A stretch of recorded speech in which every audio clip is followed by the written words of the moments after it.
Assalamualaikum warahmatullahi wabarakatuh. Apa kabar masyarakat Trilojo sekalian? Semoga baik-baik saja. Perkenalkan, saya Rehan dari tim KKN PPM UGM 2020 di Desa Trirejo.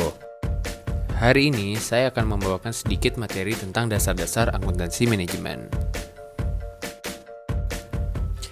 Akuntansi manajemen adalah akuntansi yang akan membantu perhitungan internal, berbeda dengan akuntansi biasa.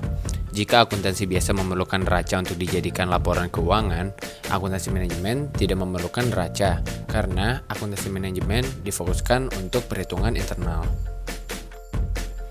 Akuntansi manajemen lebih fokus kepada internal perusahaan, seperti yang saya singgung sebelumnya.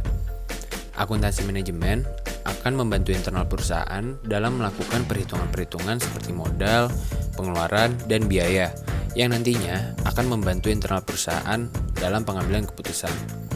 Kemudian, karena lebih fokus ke dalam internal, maka akuntansi manajemen tidak memerlukan neraca seperti akuntansi keuangan biasa. Karena neraca pada akuntansi keuangan biasa diperlukan untuk menyajikan laporan kepada pihak eksternal, sehingga neraca tidak lagi diperlukan dalam akuntansi manajemen.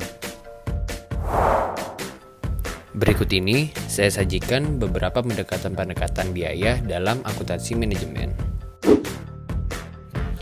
Yang pertama adalah biaya tetap dan biaya variabel.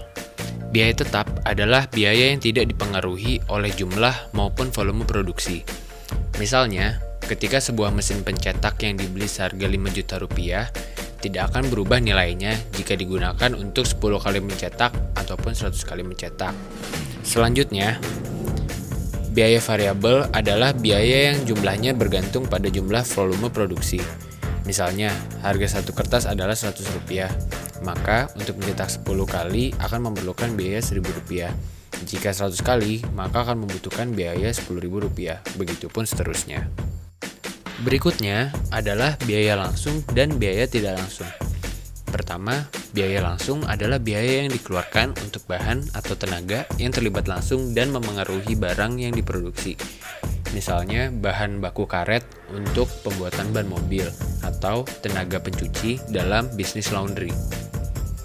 Sedangkan, biaya tidak langsung adalah biaya yang dikeluarkan untuk hal-hal yang tidak memengaruhi produksi secara langsung. Misalnya, biaya sewa lahan, sewa kantor, atau biaya listrik bulanan. Saya akan memberikan ilustrasi dengan mengambil contoh usaha tempat pencucian motor.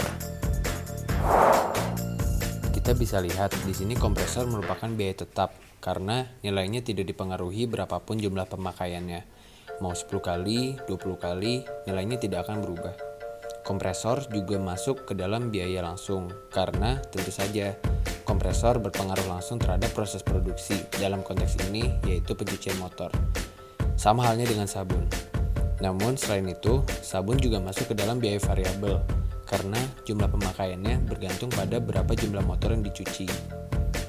Kemudian, biaya sewa tempat termasuk ke dalam biaya tetap karena sama seperti mesin kompresor yang nilainya tidak akan berubah. Namun, biaya sewa tempat juga termasuk ke dalam biaya tidak langsung karena biaya sewa tempat tidak memiliki pengaruh langsung terhadap proses produksi. Dalam konteks ini, pencucian motor. Dan terakhir, kwitansi termasuk biaya yang tidak langsung, sama seperti biaya sewa tempat. Namun, kwitansi masuk dalam biaya variabel, karena semakin banyak pelanggan, maka akan semakin banyak kwitansi digunakan. Dosen-dosen akuntansi selalu menyampaikan bahwa biaya tetap harus diminimalisir. Caranya dengan memaksimalkan output produksi. Jika biaya telah diminimalisir dan output produksi telah dimaksimalkan, maka biaya per unitnya akan bisa berkurang. Contohnya, ketika memiliki biaya tetap sebanyak 1 juta rupiah dengan output sebanyak 10 unit, maka biaya tetap per unitnya adalah 100.000 rupiah. Kemudian ditambah biaya variabel sebanyak 10.000 rupiah, maka biaya per unitnya adalah 110.000 rupiah. Sedangkan, jika dengan output sebanyak 50 unit, maka biaya tetap per unitnya adalah 20.000 rupiah. Ditambah biaya variabel sebanyak 10.000 rupiah, maka biaya per unitnya adalah 30.000 rupiah. Sekian materi dari saya. Jika ada pertanyaan lebih lanjut, silakan hubungi sosial media yang tertera di bawah ini. Terima kasih.